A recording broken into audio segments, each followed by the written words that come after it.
Pembawa Pendidikan di Indonesia. Ini adalah foto dari taman siswa yang ada di Yogyakarta. Ini tujuan kegiatan yang akan saya lakukan. Yang pertama adalah menjelaskan filosofi pendidikan nasional Ki Hajar Dewantara. Dua, menjelaskan proses pembelajaran yang mencerminkan pemikiran Ki Hajar Dewantara. Ketiga, relevansi pemikiran Ki Hajar Dewantara terhadap transformasi pendidikan pada guru kegiatan dan mata pelajaran.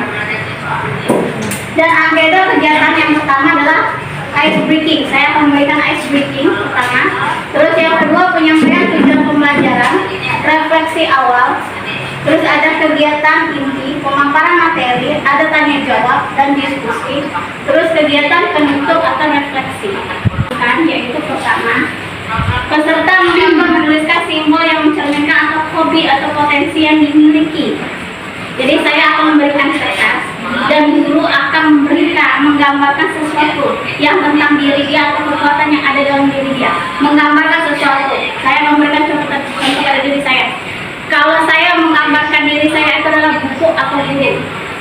Kenapa buku? Karena saya seseorang yang suka memberikan ilmu kepada orang lain. Jadi mau dibaca orang, ilmu itu akan saya berikan. Sedangkan burung, saya adalah orang yang bebas. Saya ingin berbebas kemana saya hendak, itu saya memberikan arti. Itu arti burung dan hukum makna dalam diri saya. Nah, terus peserta lain yang ada di sebelahnya nanti, seperti saya kasih contoh Ibu Dera ke Bu Meta, berarti Bu Dera menggambarkan, menjelaskan ke Bu Meta. Nah, Bu Meta nanti menjelaskan apa yang Ibu Meta gambarkan ke Ibu Dera. Apabila dia sudah muncul, tidak akan kembali lagi. Oh, tidak kembali ke masa lalu. Oh, jadi tetap berjalan walaupun patah berjalan terus.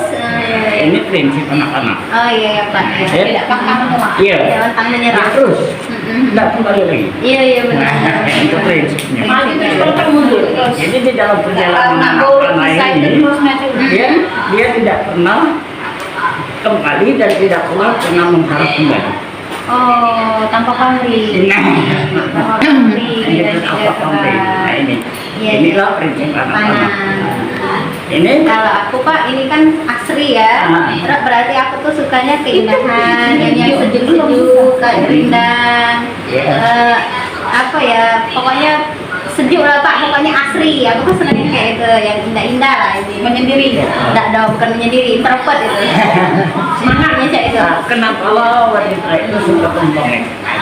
Ya karena apa ya Pak, indah kayak tenang, menyejukkan mata. Selain senang pasti pagi ada kembang bunga depan rumah. Apa yang cinta yang asli lah kalau wanita. Iya. Sudah ya. Ika dengan Bu Asma. Bu Asma belum jadi burung. Belum jadi burung. Nah, nggak jadi. Apa makna burung? Makna burung banyak maknanya. Ya salah satunya aja. Bisa terbang, Ya. jatuh sendiri, tidak tergantung dengan orang lain. Oh, tidak bergantung Berdiri sendiri. Berdiri sendiri. Ya. Kalau aku Bu ya, seperti yang dijelaskan sama Pak Teguh tadi, kalau aku tuh suka keindahan, keasrian, lingkungan-lingkungan yang hijau intinya. Oke, daerah. Ya. Nah, apa ini? Apa ini yuk? Ini apa namanya? Galaksi Bima Sakti.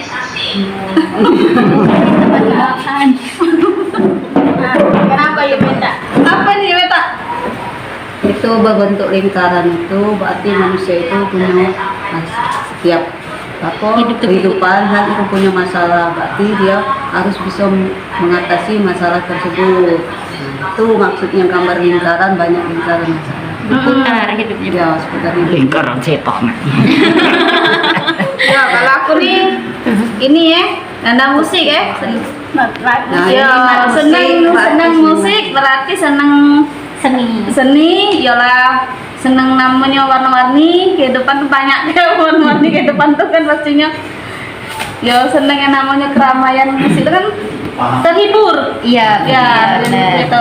Sudah. Terus, yo Meta dan Mary. Ya Meta dan Mary. Matahari. Suka yang panas. Dari matahari. Kan kalau matahari itu kan pusat tata surya. Jadi walaupun tidak bisa memberikan apa istilahnya untuk kehidupan, paling tidak bisa untuk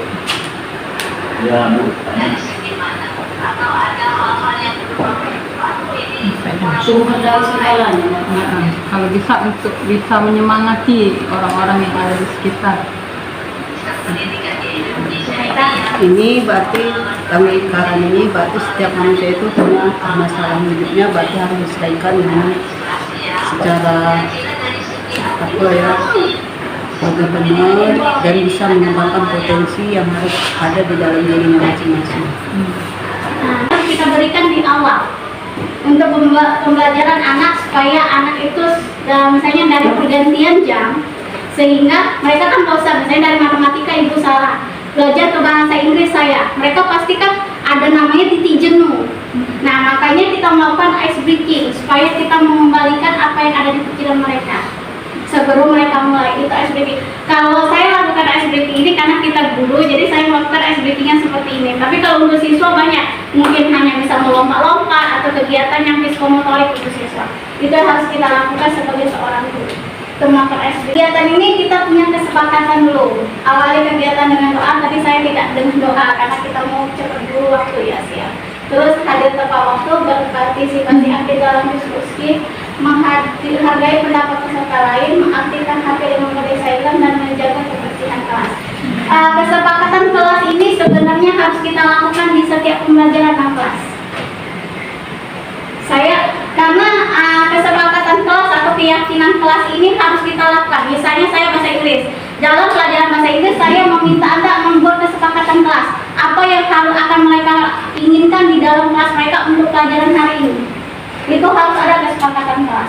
Jadi kalau mereka mau jujur, mereka harus lakukan jujur karena itu keinginan keyakinan yang ada dalam diri mereka. Atau mereka bilang jangan berisik, berarti itu yang harus mereka patuhi sendiri karena mereka yang membuat. Nah itu harus dilakukan. Kalau kita belajar dalam kelas terus tiba-tiba siswanya kadang ngantuk, Miss kan ada perjanjiannya kayak gini, mereka sudah tahu, oh misalnya saya perjanjian dalam kelas tepat waktu, tapi tiba-tiba saya dalam kelas datang terlambat, dan mereka boleh memprotes saya karena sudah ada kesepakatan kelas yang kita lakukan bersama-sama. Nah itu yang harus kita lakukan sebagai seorang guru untuk memulai setiap pelajaran kelas kita. Itu setiap guru mata pelajaran, nggak harus satu mata pelajaran. Anak-anak itu mungkin pelajaran Ibu Asma, kesenian, mereka pengen di luar. Ibu, kesepakatan kita mau belajar di luar. Nah itu yang kita buat ke mereka bersama-sama.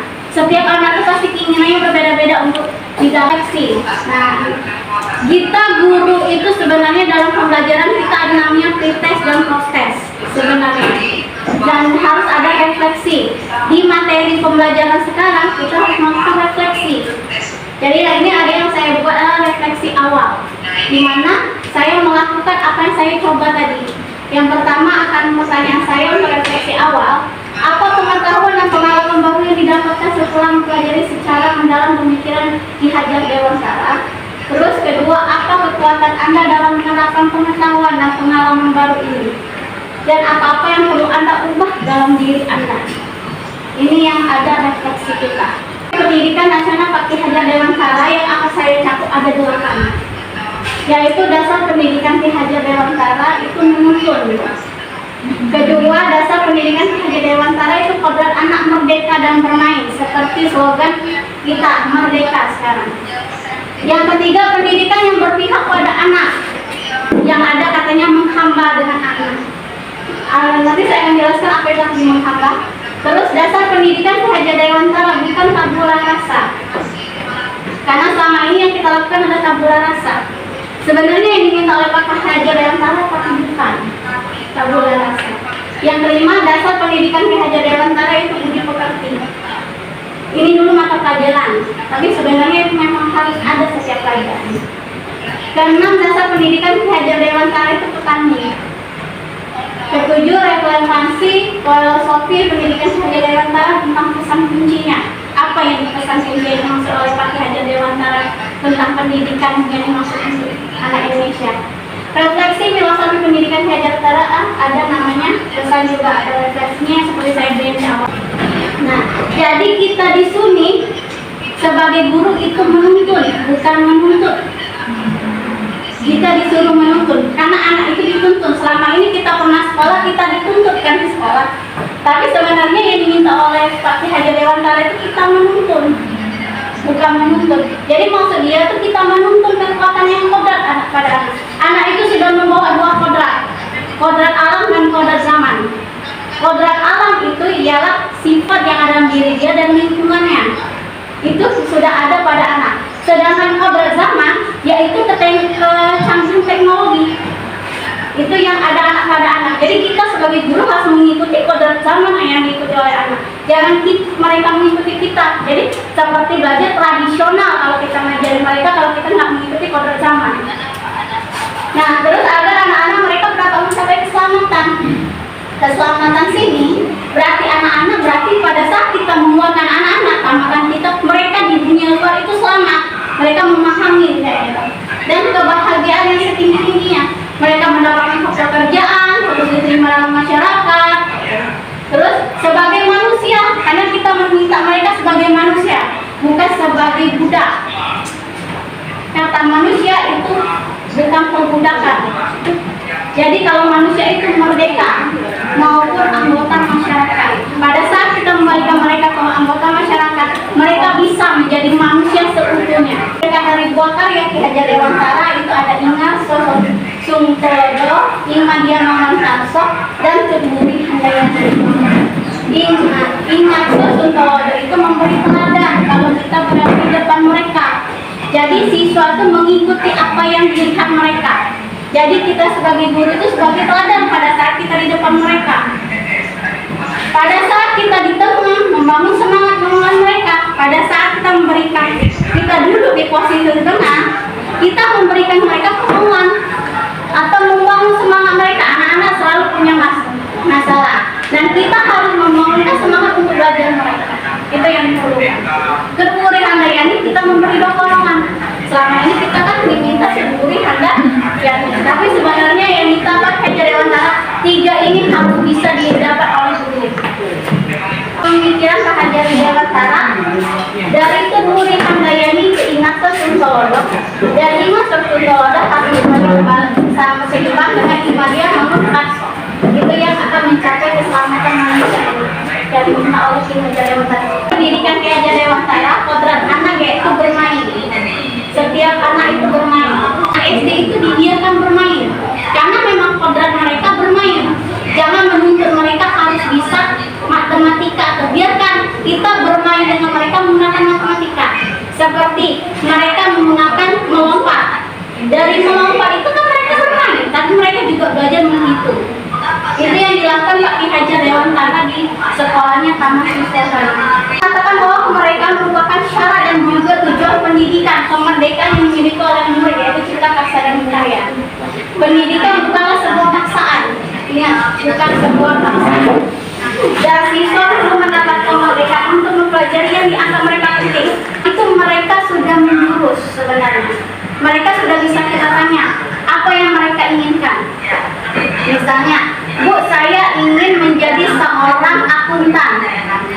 Jadi apa yang mereka perlukan di akuntan itu? Belajarlah namanya ekonomi, akuntansi yang mereka pelajari. Nah, kita mendukung mereka, lebih menonjolkan ke sana. Nah, pelajaran lain kita memberikan, tapi kalau mereka ingin ke sana, kita tunjukin mereka lebih berfokus ke sana.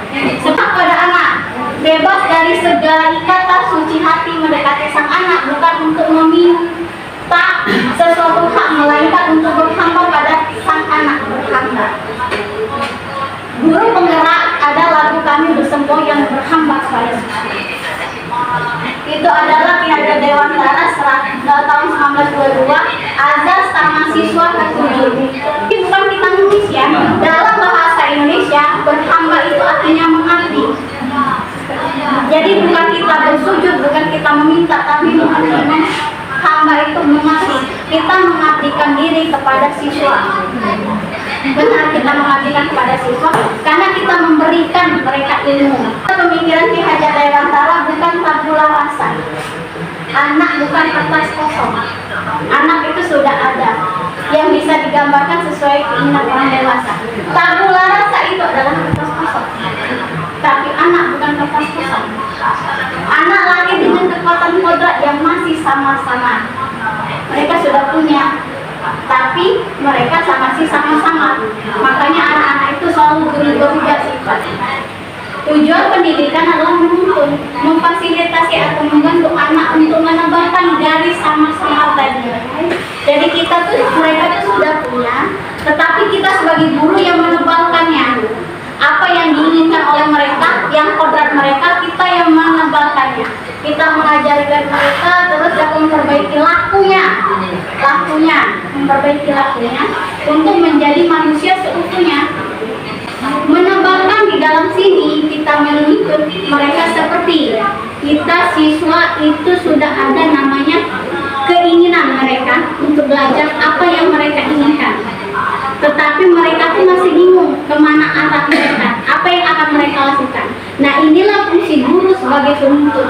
Apa yang keinginan siswa yang ingin dilakukan oleh siswa, kita nuntut ke arah yang lebih baik dengan lakunya yang lebih positif. Mainan yang bisa menunjang budi pekerti siswa yaitu congklak. Congklak ini bermain matematika dan strategi.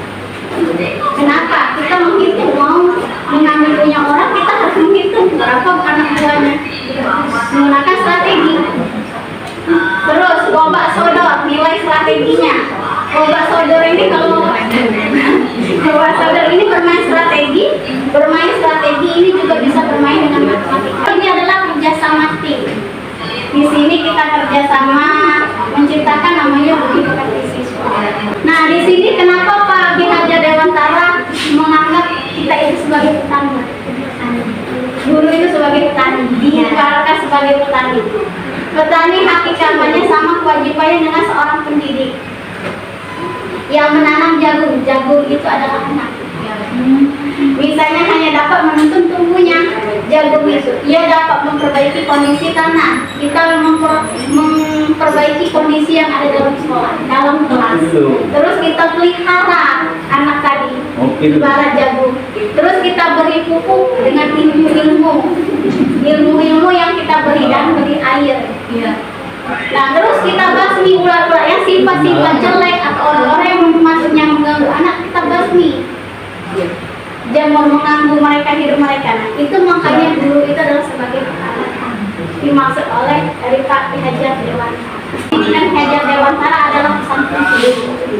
Maksud pendidikan menuntut segala kekuatan kodrat anak pada mencapai keselamatan kepada dirinya sebagai manusia maupun anggota masyarakat. Ki Hajar Dewantara menuntut. Yang dimaksud abad 2021 adalah kolaborasi, kritis, reflektif, komunikasi, kreatif, dan inovasi. Kolaborasi, anak kita disuruh kerjasama antar sesama, memecahkan masalah bersama-sama. Kritis, pemikiran mereka. Reflektif, mereka harus melihat sekeliling mereka. Komunikasi, mereka bisa melakukan sosial kepada semua orang. Kreatif, apa yang mereka lakukan dengan namanya pelajaran keterampilan. Kita kasih kreatif. Inovatif adalah kecanggihan teknologi. Guru juga harus inovatif. Kalau tidak inovatif, kita ketinggalan. Selamat dan bahagia itu well-being. Ya. Topis Ki Hajar Dewantara, pesan kuncinya, guru dan murid itu harus berkolaborasi. Jadi kita tidak hanya kita sendiri, tapi guru juga diminta berkolaborasi dengan siswa, menganalisis, menciptakan kedalaman, rasa takjub dan kasmaran, spiritual, intelektual, dan sosial untuk mencapai keselamatan dan kebahagiaan sebagai manusia. Terus kedua, siswa dan guru merdeka belajar. Kita kan diminta merdeka belajar, yang berkolaborasi bersama mengembangkan potensi siswa. Apa yang ada dalam diri siswa, kita lakukan potensi itu. Mengakomodasikan karakteristik masing-masing untuk menunjukkan, karena sifat anak itu selalu berbeda-beda. Satu orang itu tidak pernah sama. Jadi seorang guru kita harus tahu mengakomodasikan karakteristik siswa. jangan kita menjatuhkan karakteristik mereka yang lemah. Masing-masing menjadikan student well-being atau mantan putus sarjana pengawas. Jadi student well-being ini kita sebagai pengawas. Jadi apa yang dilakukan siswa kita harus mengawas. Oke. Ini refleksi filosofis pesan kunci untuk masa sekarang. Masa lampau pendidik itu menuntun, terus masa kini pendidikan itu diminta kolaborasi, reflektif, dan kritis. Di masa depan murid humanis yang selamat dan bahagia. Jadi pertama kita ngajarin siswa untuk menuntun. Kita tuntun anak SD, anak SMP kita tuntun. Setelah kita tuntun mereka, kita ajak kolaborasi, reflektif, dan kritis. Belajar mereka kritis untuk dalam pengetahuan. Ada kolaborasi bersama-sama, ada reflektif. Terus apa yang akan dicapai oleh siswa itu masa depan, yaitu murid yang humanis. Humanis itu yang manusia, memanusiakan manusia, yang selamat dan bahagia. Implikasi yang diminta Ki Hajar Dewantara, guru memetakan kebutuhan aktivitas fisik sesuai kondisi masing-masing murid. Jadi aktivitas fisik siswa harus kita kondisikan kepada masing-masing murid. Terus guru menuntun tumbuh kembang murid untuk menekuni potensi yang dimiliki. Terus guru dapat melakukan kegiatan pembelajaran yang menyenangkan dan bermain tradisional ataupun permainan lainnya sehingga pembelajaran sesuai keinginan. Nilai dan peran guru penggerak. Kami di sini sebagai guru penggerak ada nilai dan perannya. Yaitu pertama, kami guru penggerak itu sebagai harus mandiri. Kami kerja sendiri. Kami melakukannya sendiri. Terus menggerakkan komunitas praktis yang ada di sekolah. Menjadi pemimpin pembelajaran, karena kami yang mendapatkan ilmu, kami memimpin dulu pembelajaran untuk kepada guru-guru lain. Terus berpihak pada murid.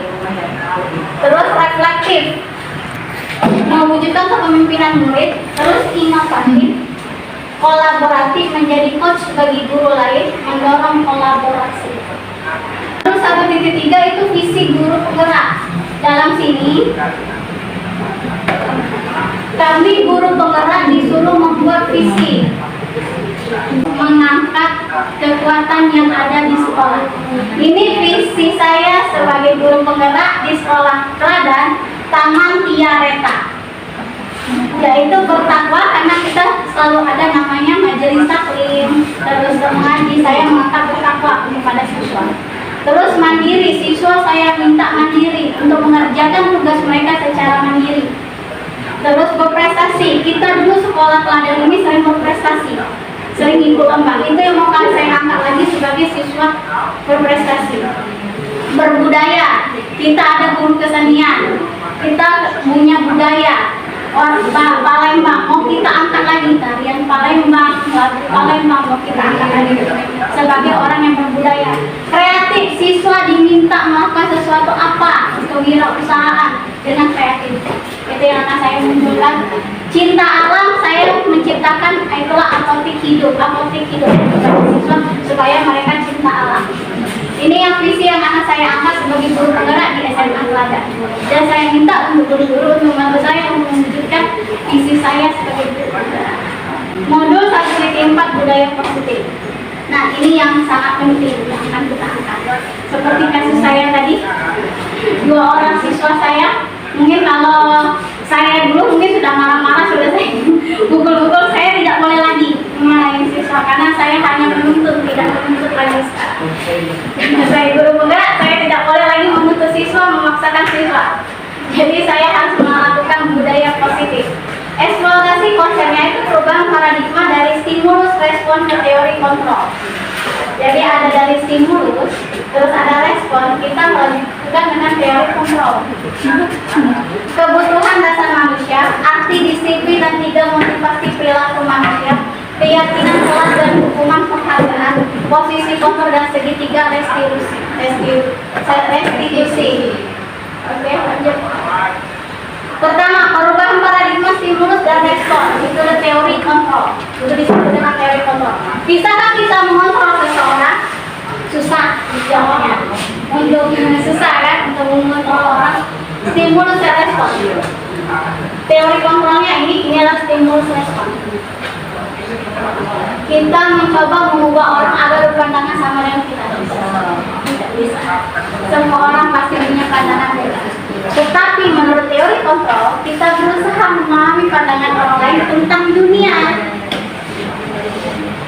Jadi kita harus berusaha, ada kata berusaha, memahami apa pandangan orang tentang dunia. Terus, perilaku budaya buruk yang dilihat sebagai suatu kesalahan. Semua perilaku memiliki tujuan. Jadi perilaku buruk dilihat dari suatu kesalahan yang kita lakukan kepada siswa. Siswa itu pasti punya ada perilaku buruk. Tapi yang akan kita lakukan dengan teori kontrol, yaitu semua perilaku memiliki tujuan. Makanya saya tadi nanyain dulu kedua siswa saya, apa maksud kenapa mereka kayak gitu? Itu yang memiliki tujuan, pasti ada tujuan kenapa bisa kayak gitu. Akhirnya saya dapat kesimpulan 2 orang tadi. Orang lain bisa mengontrol saya, itu stimulus respon. Tapi teori kontrol, hanya Anda yang bisa mengontrol diri Anda. Tidak ada yang bisa mengontrol diri Anda kecuali Anda sendiri. Itu sebenarnya teori kontrol. Mungkin orang lain bisa memberikan stimulus, tetapi sebenarnya menurut teori kontrol, kita sendiri yang bisa tahu baik atau buruknya. Orang bisa berbicara pada kedatangan kita tidak tahu. Saya bisa mengontrol orang lain, tapi Anda tidak bisa mengontrol orang lain. Oke? Pemaksaan ada pada saat bujukan gagal. Kalau kita maksa siswa, pasti ujungnya gagal. Kita paksa aja siswa, pasti ujungnya gagal. Mereka akan melakukan pengulangan kesalahan yang sama. Tetapi pada saat teori kontrol, yaitu kolaborasi dan konsensus menciptakan pilihan-pilihan baru. Apa yang diinginkan siswa? Apa yang membuat mereka gagal? Apa yang membuat mereka bermasalah? Itu yang akan kita lakukan, kolaborasi bersama mereka. Contohnya, saya dengan hakim. Hakim itu paling susah disuruh potong rambut. Akhirnya saya berkolaborasi dengan hakim. Kapan bisa dia waktunya untuk memotong rambut? Dia bilang, nih saya akan potong rambut pada bulan itu. Dan akhirnya dia melakukan potong rambut. Saya tidak, tapi saya lakukan kolaborasi bersama siswa saya. Saya tidak memaksa mereka harus potong rambut, tidak. Seperti Rifki, sudah potong rambut dari pinggir, tapi kalau bisa yang di bagian depannya. Itu kolaborasi. Terus model berpikir atau menang atau kalah. Kita dulu pasti berpikir menang atau kalah. Itu yang kita lakukan dulu sekolah. Ternyata model berpikir menang atau menang. Jadi tidak ada namanya kalah. Kita harus berpikir menang terus. Kalau kita berpikir kalah, kita akan jatuh. Jadi yang akan kita boleh berpikir menang-menang. Itu terapkan pada siswa. Jangan membuat siswa itu turun motivasi. Karena mereka merasa mereka adalah sesuatu yang gagal atau kalah. Tapi sebenarnya kita menciptakan menang atau menang. Kebutuhan dasar manusia. Ini yang kebutuhan yang kita punya. Ini juga yang ada pada siswa kita. Pertama, mereka cinta kasih, rasa memiliki dan memiliki atau belonging. Tidak semua anak mempunyai ini. Seperti yang saya dapat tadi dengan si Rizky, ternyata dia tidak dapatkan ini. Dia tidak dapat memilih karena orang tuanya sudah memaksakan. Itu terjadi pada siswa saya. Jadi kita sebagai guru harus mengetahui apa permasalahan dari siswa ini. Terus penguasaan power, kekuatan apa yang dimiliki oleh mereka. Mereka bisa apa? Kita harus melihat potensi anak itu bisa punya apa. Itu yang harus kita cari. Bukan kekuatan ini kita manfaatkan, tapi kekuatan ini yang akan dimanfaatkan oleh mereka untuk ke depan. Terus anak-anak itu suka dengan kesenangan. Jadi anak-anak itu senang. Makanya kita buat belajar itu menyenangkan. Jangan membuat mereka bosan. Terus kebebasan. Siswa itu bebas memilih pelajaran yang mau diikuti mereka. Tak boleh mereka boleh mengikuti seluruh, tapi kita memaksa mereka seluruh harus sama nilainya, tidak bisa. Karena mereka punya kebebasan untuk memilih pelajaran mereka senang. Konsep disiplin dan positif. Kita selama ini menerapkan disiplin di sekolah. Disiplin itu hukum, memaksa. Itu disiplin. Ternyata di mana-mana ada kemerdekaan. Disitulah harus ada kata disiplin. Kemerdekaan ada kata disiplin. Yang kuat sungguh-sungguh pun disiplin itu bersifat self-disiplin, yaitu kita sendiri yang mewajibkan diri kita sekeras-kerasnya. Orang yang membuat orang disiplin itu pasti punya kekerasan. seperti mengikuti atau polisi atau apa, itu pasti punya disiplin yang kuat dengan cara memaksa. Nah, itu namanya disiplin. Di perilaku manusia, yaitu untuk menghindari ketidaknyamanan di lingkungan. Apa yang akan terjadi apabila saya tidak melakukannya? Teori motivasi yang akan kita lakukan adalah memberikan motivasi eksternal kepada siswa, memberi dorongan dari lebih luar, itu eksternal. Jadi kita menghindari rasa tidak nyaman siswa atau hukuman dengan memberikan motivasi nyaman ke mereka. Apa yang mereka lakukan, mereka nyaman dulu dengan kita seperti itu. Terus kedua, untuk menempati rasa hukuman ketidaknyamanan, kita mendapatkan imbalan. Apa yang akan kita, apa yang saya lakukan bila saya melakukannya, itu yang akan kita lakukan siswa. Jadi apabila mereka melakukannya, apa yang akan saya dapatkan apabila saya melakukan ini? Itu yang akan mereka minta selalu siswa. Itu yang namanya motivasi eksternal juga di luar. Karena dengan imbalan itu mereka rasanya mau melakukannya. Ketiga, untuk menghargai diri sendiri, menjadi insan sesuai harapan. Saya akan menjadi orang-orang seperti apa bila saya melakukannya. Jadi siswa itu punya pertanyaan, kalau saya melakukan itu, apa yang akan terjadi dengan saya ke depannya, Miss? Itu namanya motivasi internal yang ada dalam diri mereka, yang mereka harus dapatkan sebagai seorang siswa. Tujuan disiplin adalah positif. Jadi yang akan kita lakukan jangan mendisiplinkan siswa, tapi memberikan motivasi perilaku manusia. Itu yang harus kita lakukan. Jadi memberikan motivasi supaya menghindari ketidaknyamanan siswa. Jadi mereka jangan rasa takut dulu, karena disiplin selama ini rasa takut yang mereka dapat itu. Nanti ketemu itu pasti aku menghukum. Jangan membuat itu dulu. Kita membuat mereka nyaman dulu. Setelah mereka nyaman, kita berikan imbalan apa yang mereka inginkan. Terus mereka menghargai diri mereka sendiri. Apa sih yang akan saya lakukan apabila saya rajin datang nanti ke sekolah? Itu akan berpengaruh untuk mereka pada masa depan, untuk pada saat bekerja. Itu akan kita berikan sehingga mereka tercipta sendiri. Budaya positif yang akan kita lakukan adalah peraturan kelas. Makanya saya tadi bilang keyakinan kelas atau kesepakatan kelas kita buat setiap mata pelajaran kita. Baru kita buat keyakinan kelas. Sudah keyakinan kelas, ada lingkungan positif, baru ada budaya positif yang akan terjadi. Jadi peraturan kelas, keyakinan kelas, membentuk lingkungan positif, baru membentuk budaya positif. Itu yang akan terjadi. Keyakinan kelas, hukuman dan penghargaan. Mengapa tidak peraturan saja? Mengapa harus keyakinan kelas? Mengapa kita memiliki peraturan harus menggunakan helm bila mengendarai kendaraan roda 2? Adakah guru yang bisa menjawab? Mengapa kita menggunakan helm bila mengendarai kendaraan roda 2? Kenapa sih kita harus dibuat peraturan kayak gitu? Pernah terlihat? Untuk menjaga keselamatan. Nah, itu yang dibuat. Mengapa kita memiliki peraturan 3M? Menggunakan masker, mencuci tangan, jaga jarak 1,5 meter. Untuk apa? Kesehatan ya dalam diri kita. Mengapa kita memiliki peraturan harus datang tepat waktu pada saat mengikuti pelatihan?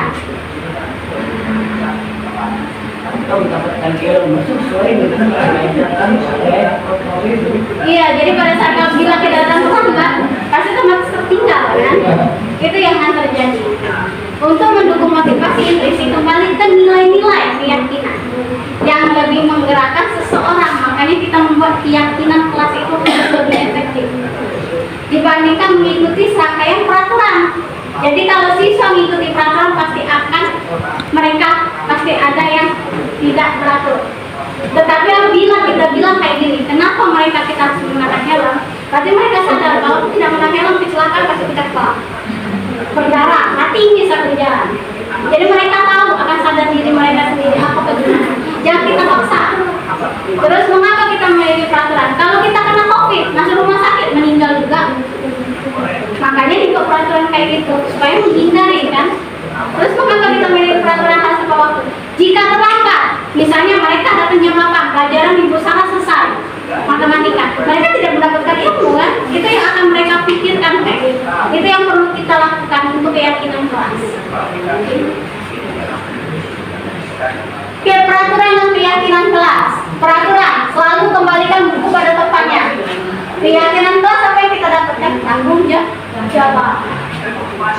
Dilarang mengganggu orang lain. Apa yang harus itu?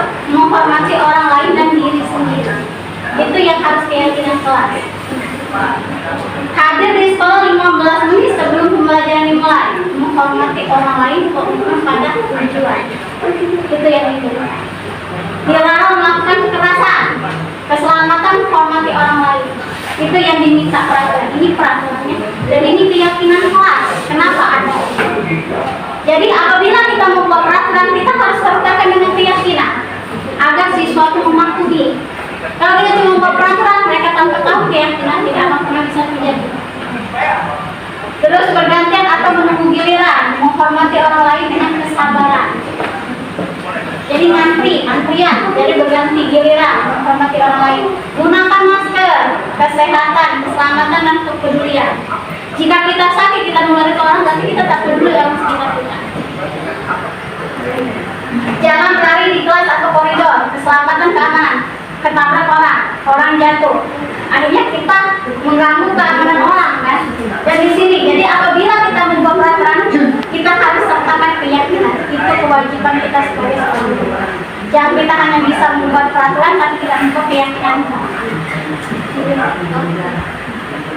Perbedaan hukuman dan konsekuensi. Ini adalah konsekuensi, ini adalah hukuman. Sesuatu yang menyakitkan harus terjadi. Itu hukuman. Kita mukul pakai otak, kita mukul pakai tangan, kita nyubit. Itu yang saya lakukan dulu. Terus konsekuensinya apa? Sesuatu harus terjadi. Kalau anak terlambat, anak tidak membuat tugas, itu konsekuensinya mereka sudah terjadi, tidak bisa lagi kita ulang. Tinggal kita menjalankan sebagai guru. Kalau kita memberikan hukuman, ya sama aja kayak gitu. Sesuatu yang pasti terjadi, mereka sakit. Kita hukum mereka kakinya sakit, mereka lelah kayak gitu. Tapi konsekuensi yang dapat kita, mereka akan mengingat kita. Guru itu selalu menghukum saya, sampai kapanpun mereka akan ingat kita. Itu kalau terjadi hukuman. Tapi kalau kita berikan konsekuensi, guru apa yang mereka sudah tidak buat, ya udah kita hukum. Mereka kerjakan lagi dalam kelas atau jam pada saat istirahat, mereka tidak istirahat, suruh mereka kerjakan kayak gitu. Tugas PR yang mereka buat. Nah, terus membuat anak sakit atau fisik maupun sakit hati jangka waktunya lama. Saya aja sampai sekarang masih dendam dengan guru saya. Cuman masalah saya terlambat masuk kelas, dari WC saya kena hukuman. Jadi sampai sekarang saya ingat dihukum depan bendera, harus hormat. Sampai sekarang itu jadi kata orang tuh ingatan kita selamanya, sakit yang akan kita terima. Kita mau nggak diingat guru sebagai guru kayak gitu? Tidak ada yang mau kan? Nah, itu makanya kita membuat konsekuensinya, membuat anak merasa tidak nyaman dalam jangka waktu yang pendek. Apa yang harus kita lakukan? Jika memang anak siswa itu kita suruh mereka terlambat duduk, mereka terlambat juga keluar kelas. Itu yang harus kita lakukan. Jangan menghukum mereka dengan fisik. Jadi mereka harus sadar sendiri apa yang harus mereka lakukan. Terus anak membenci kedisiplinan. Akibat adanya hukuman, anak benci kedisiplinan. Sudah ngapain sama rambut? Setiap rambut sudah dia lakukan sendiri. Karena mereka punya rasa benci tentang kedisiplinan, karena setiap disiplin itu pasti kena marah. Terus anak menghargai disiplin, yang kita lakukan adalah menghargai disiplin. Seperti saya minta dengan si hakim rambutnya potong pendek, mereka menghargai disiplinnya sendiri. Akhirnya si hakim jelasin ke Rifki bagus rambut pendek. Cuma Rifkinya belum bisa mau karena dia belum sadar akan kedisiplinan. Paksaan, kita maksa siswa. Apa yang terjadi paksaan? Rasa sakit hati lagi. Terus apa yang harus kita lakukan adalah stimulus. Kita memberikan stimulus dulu agar mereka mendapat tanggapan dari siswa. Jadi kita berikan stimulus, terus mereka akan menanggapi apa yang dimaksud oleh kita lagi. Terus adanya mendorong anak menyakiti diri sendiri. Jika ada hukuman, pasti mereka akan menyakiti anak. Ada namanya introvert.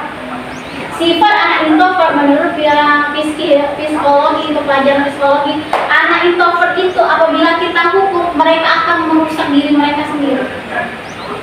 Karena kita nggak tahu siswa kita kayak gimana. Ada introvert, ada extrovert. Nah, kalau siswa introvert, dia yang akan melakukan mencoba untuk bunuh diri. Kalau mereka selalu merasakan itu yang konsep ini yang akan menjadi buruk untuk siswa mereka. konsep diri yang baik adalah introvert, kita akan gabungkan dengan anak-anak yang lain untuk bergaul. Jadi introvert mereka hilang. Terus anak yang belajar menyembunyikan kesalahan. Anak-anak itu mana pernah ngaku kesalahan mereka. Mereka nyobek buku, mengganggu teman, mereka tidak akan mengaku. Apa yang kita lakukan adalah mengajari siswa untuk mematuhi peraturan. Kita ajari siswa itu, bukan belajar untuk menyembunyikan kesalahan karena mereka rasa takut. Kalau dihukum pasti rasa takut, sembunyi. Tapi kalau kita beri konsekuensi, anak akan belajar untuk mematuhi peraturan. Terus marah, rasa bersalah, dipermalukan. Siswa datang, kita marahin. Terus siswa kan ada rasa malu. Nah, rasa malu itu hukuman untuk mereka, menjadi mereka buruk. Sedangkan kita berikan konsekuensi, kehilangan hak. Apa yang mereka dapat? Jika mereka terlambat, mereka kehilangan hak. Apa? Hak untuk belajar, hak tidak nyaman dalam kelas. Cuman kita berikan hak untuk mereka dicabut, tidak untuk mempermalukan mereka. Itu yang harus kita lakukan. Posisi kontrol, kita guru ini ada posisi kontrol, ada merasa bersalah, penghukum, teman, pemantau, manajer. Oke, saya mau nanya, Bu Meta di posisi mana sekarang?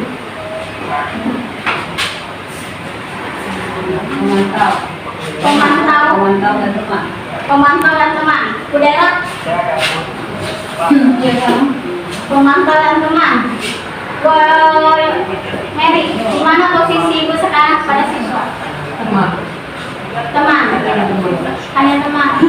Bu Asma, di mana posisi ibu sebagai antara ini? Pemantau. Oke, Dika? Teman. Pak Teguh? Pemantau. Kalau guru saya dulu sering penghukum.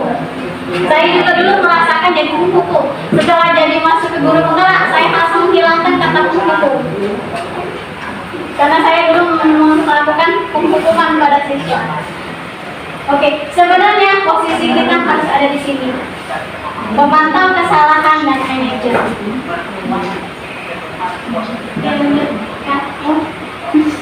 Oke, apa itu 5 posisi kontrol? Penghukum, menggunakan hukuman fisik maupun verbal. Karena saya dulu pernah ada di sini, jadi saya tahu. Awal-awal saya mengajar, saya posisinya di sini sebelum saya jadi guru penggerak. Membuat orang merasa bersalah, menggunakan keheningan membuat orang lain merasa tidak nyaman. Sebenarnya untuk menguji anak itu bersalah atau tidak, kita tanya, terus kita diam 5 detik. Pada saat kita diam, setelah kita bertanya, anak itu akan merasa bersalah sebenarnya. Kalau kita nanya, mereka tidak akan tahu kesalahan mereka di mana. Karena ini ilmu yang kami dapat dari Yusufu. Jika kita menanyakan anak, kita tanya terus berikan waktu dia 5 menit atau 5 detik. Kita diam, setelah kita bertanya, kita diam. Kita dengarkan. Pada saat kita diam, mereka akan merasa bersalah. Itu ilmu psikologi. Teman, menggunakan hubungan baik humor untuk mempengaruhi seseorang. Sebenarnya kalau kita untuk humor itu untuk dalam kelas kita tidak bisa laksanakan, hanya bisa di luar. Itu guna teman. Apabila posisi sini siswa kadang-kadang menginjak kita, itu makanya posisi teman hanya bisa di luar, tidak bisa dilakukan dalam sekolah. Memonitor atau memantau, mengawasi perilaku berdasarkan peraturan dan konsekuensi. Jadi kita itu hanya memantau. Kenapa memantau? Kita mengawasi saja perilaku siswa berdasarkan peraturan dan konsekuensinya. Apa yang mereka lakukan, kita mantau. Itu yang harus kita lakukan. Maka posisi kita harus ada di 2 ini, pemantau dan manajer. Manajer itu berbuat sesuatu yang bersama murid, mempersilakan murid bertanggung jawab. Nah, posisi manajer ini yang paling sulit untuk dilaksanakan. Saya baru belajar untuk menjadi manajer untuk siswa saya. Berbuat sesuatu bersama murid. Kita melakukan sesuatu bersama murid, terus mempersilakan murid mempertanggungjawabkan. Jadi setelah mereka melakukan kesalahan, kita minta pertanggungjawaban mereka atas perilakunya. Seperti tadi saya bilang ke mereka harus bertanggung jawab dengan diri mereka sendiri. Apa yang mereka lakukan, mereka harus bertanggung jawab. Terus mendukung murid agar dapat menemukan solusi. Seperti tadi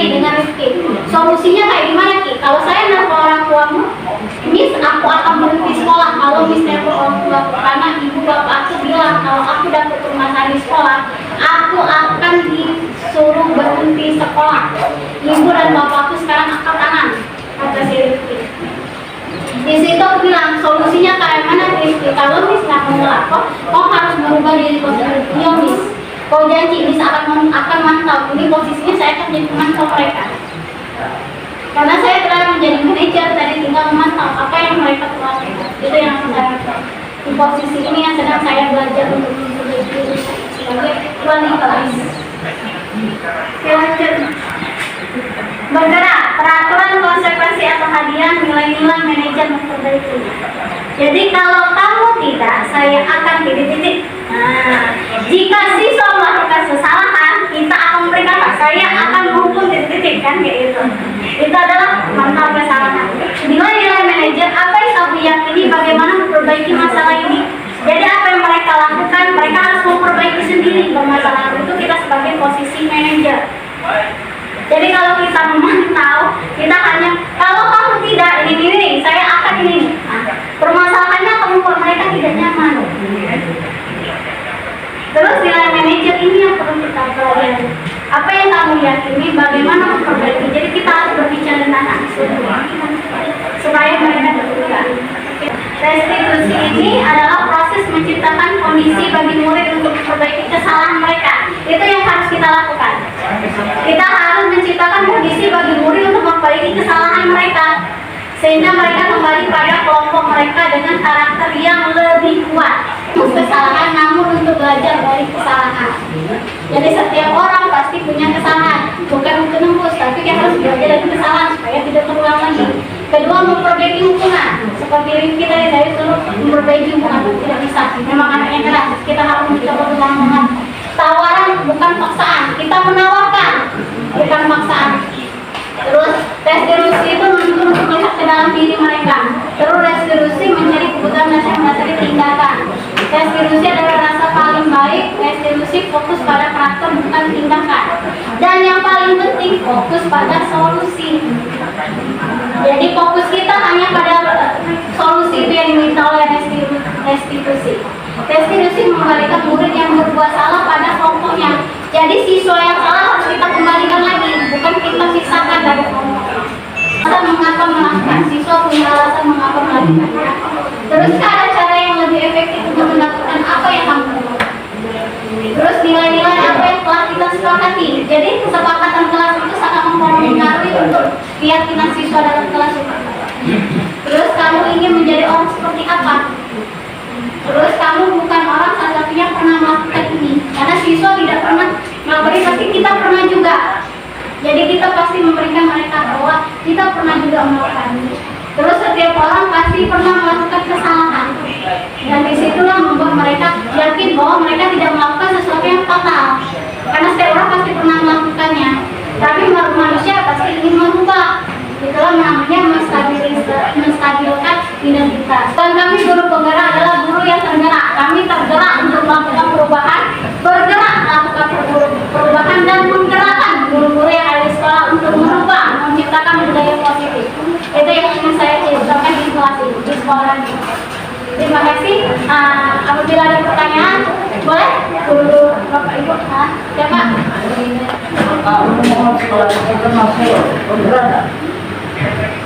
Sekolah penggerak itu tidak, Pak. Belum sekolah penggerak, karena sekolah penggerak itu akan melakukan kurikulum dan kelas tersendiri. Tapi saya ingin menggerakkan dulu sekolah, karena saya adalah calon guru penggerak. Jadi saya membuat komunitas untuk menggerakkan memperbaiki sekolah dulu. Karena kita, yang saya lihat kenapa saya ngambil guru penggerak, karena saya melihat sekolah kita belum ada yang menggerakkan perubahan. Itu yang ingin saya lakukan. Kenapa saya menjadi guru penggerak dan alhamdulillah terpilih di situ, karena memang dari wawancara saya sudah bilang saya ingin mengubah sekolah saya. Itu yang membuat mereka, para asesor memberikan saya kesempatan. Ada lagi Bapak Ibu guru?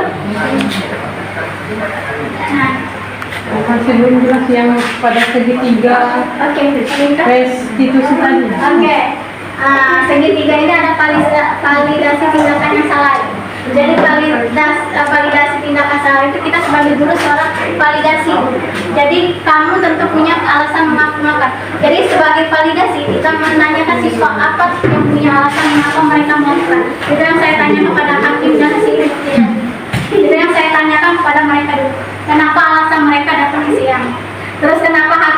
skandal. Itu yang saya tanyakan dulu. Karena saya validasi tindakan salah dulu. Karena mereka melakukan tindakan salah. Saya validasikan dulu. Adakah cara yang lebih efektif mendapatkan apa yang kamu butuhkan? Jadi Miss, aku nanya dulu, apa yang mereka butuhkan sebenarnya? Apa permasalahan? Saya memvalidasikan dulu.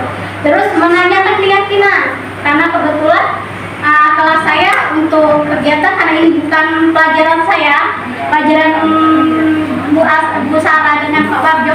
Saya tidak tahu apakah mereka punya keyakinan kelas, apa yang mereka sepakati dalam kelas. Itu jadi saya tidak bertanya kepada mereka tadi, karena mestinya kita harus punya ada kesepakatan kelas dulu. Jadi apabila pelajaran Bu Sarah, mereka harus berjanji apa dengan Bu Sarah? Kejujuran atau bertanggung jawab, itu yang mereka sendiri yang memilih. Bukan kita yang memaksa mereka harus kayak gini. Mereka ditanya apa kesepakatan kelas kita dengan satu kalimat. Misalnya mereka menggunakan kata jujur, berarti mereka harus jujur dengan tugas mereka. Itu yang mereka sudah sepakati yuk. Kita menanyakan keyakinan. Kamu ingin menjadi seorang seperti apa? Kita selalu menanyakan siswa. Siswa kelas 11 dan 12 itu mereka akan mencapai tujuan mereka akhir. Saya selalu menanya ke siswa, apa yang pengen mereka? Miss, aku belum tahu kalau kelas 11. Kalau kelas 12 seperti yang tahun kemarin, saya selalu bertanya dengan Yuni kan? Yun, kau dalam SMA mau apa? Miss, aku mau kerja. Terus jurusan apa? Terus kuliah di mana? Selalu aku bimbing. Selalu aku bimbing. Jadi mau jadi apa dia ke depan? Mau kuliah kayak gimana, Miss? Terus biaya kuliah kayak gimana? Kita yang melatih yuk, kita yang ngajarin bagaimana supaya mereka menjadi orang. Terus ada menstabilkan identitas. Kita sebagai guru punya identitas yuk. Identitas kita ada guru. Terus kamu bukan satu-satunya pernah melakukan kesalahan. Siswa pada saat melakukan kesalahan merasa down. Tapi kita membangkitkan motivasi bahwa bukan mereka saja yang melakukan kesalahan. Kita pernah melakukan kesalahan. Seperti datang terlambat. Saya pernah melakukan kesalahan. Datang terlambat, bangun kesiangan. Tapi saya mencontohkan diri saya bahwa saya tidak mau lagi melakukan kesalahan itu. Saya pengen berubah kayak gitu. Itu yang harus saya dorong kepada siswa. Setiap orang pasti pernah melakukan kesalahan. Pasti semua siswa yang ada malas belajar, jujur saya dulu paling benci matematika. Saya selalu bilang saya benci matematika karena gurunya, ibunya lagi hamil, terus ibunya sering marah. Nah di situ kan pasti orang punya kesalahan. Dan siswa, nih saya tidak suka pelajaran Bu Sarah. Kenapa? Matematika itu susah. Saya tidak ngerti. Dan saya bilang, bukan dia aja, saya juga pernah kayak gitu. Apa yang harus kita lakukan? Mendekati gurunya lagi. Bu Sarah, Bu, saya tidak bisa. Dekati Bu Sarah. Tidak bisa di dalam kelas, bisa di ruangan kantor. Itu yang selalu saya bilang. Anak SD, SMP kelas 9 saya juga bilang kayak gitu. Tapi kalau 78 enggak. Kelas 9 saya bilang. Mereka bilang, Bu Sarah itu susah, Miss, matematika. Saya bilang, pahami Ibu Sarah dulu. Itu yang saya lakukan. Saya mulai berguyurnya itu ke SMP kelas 9. Dengan kelas 8 di sekolah lain. Itu yang saya lakukan untuk mengubah saya sebagai guru. Sini ada pertanyaan lagi ya? Sudah. Ada lagi? Saya, ya, sudah. Tadi di awal saya mendengar Anda menyatakan bahwa dari modul 1 sampai akhir Anda cuma bisa menerapkannya di SMP. Iya. Berarti Anda terkendala di SMA. Bagaimana cara Anda mengatasinya? Kalau di SMA saya sedang berupaya untuk memperbaiki sedikit-sedikit. Karena kalau anak SMA itu mereka punya karakter yang keras. Itu kan jadi kendala Anda kan, jadi tantangan Anda, tapi bukan berarti nanti dibiarkan. Enggak, saya enggak biarkan. Karena saya sudah memberikan contoh, saya sudah melakukan pada si Rifki dan si Hakim. Karena emang siswa kita SMA yang super kan. Jadi makanya saya di situlah tantangan Anda sebagai CGP, bagaimana cara mengatasi mereka. Iya. Makanya saya sudah mulai merubah karena saya jadi wali kelas, saya sudah melakukan namanya validasi, saya sudah mengontrol, saya jadi melakukan mereka. Jadi saya sudah pendekatan itu dari awal tahun kemarin, dari semester kemarin. Saya berharap sudah bisa dilaksanakan. Nah, jadi SMA itu saya sudah mulai sedikit-sedikit. SMA itu sudah mulai sedikit-sedikit, tapi cuma siswa kita yang SMA itu karakternya itu super keras, jadi kita tidak bisa mendorongnya secara keras, jadi harus berlahan-lahan. Itu tantangannya. Makanya saya sebagai CGP untuk SMA, saya sudah belajar untuk memulai dari kelas saya dulu. Jadi kelas 11 saya sudah mulai, untuk kelas 10, kelas 12 belum saya terapkan. Tapi kelas 11 saya sudah mulai. Ada lagi? Oke, tidak ada lagi? Oke, saya akhiri untuk aksi nyata saya untuk pemaparan sosialisasi saya sebagai guru penggerak di modul 1. Mungkin nanti setelah saya mempelajari modul 2 saya akan melakukan seperti ini lagi. Karena saya ingin melakukan apa yang saya dapat di modul itu saya terapkan pada guru-guru. Dan saya pengen sekolah kita lebih baik. Jadi kita memperbaiki diri kita supaya kita lebih baik sebagai guru. Karena kita adalah guru abad 21. Abad 21 dan abad 22. Jadi guru abad 21 dan 22 itu inovatif. Sebenarnya saya pengen juga menjelaskan tentang bagaimana mengkreasi untuk pembelajaran nanti pada saatnya nanti. Oke, terima kasih untuk guru-guru hebat hari ini. Saya ucapkan atas waktunya. Terima kasih. Wassalamualaikum warahmatullahi wabarakatuh. Waalaikumsalam warahmatullahi wabarakatuh.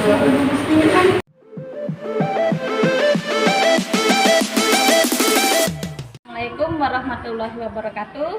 Nama saya Derawati SPD. Saya guru SMA Teladan Palembang dan saya mengajar pada mata pelajaran geografi.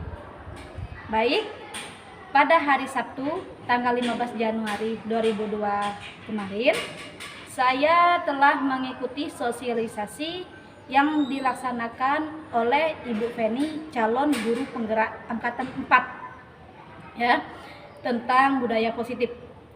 Setelah saya mengikuti sosialisasi kemarin, saya mendapatkan pengetahuan tentang bagaimana mengajarkan merdeka, ya, belajar sesuai dengan pemikiran Pak Ki Hajar Dewantara dan menerapkan budaya positif di dalam sosialisasi tersebut.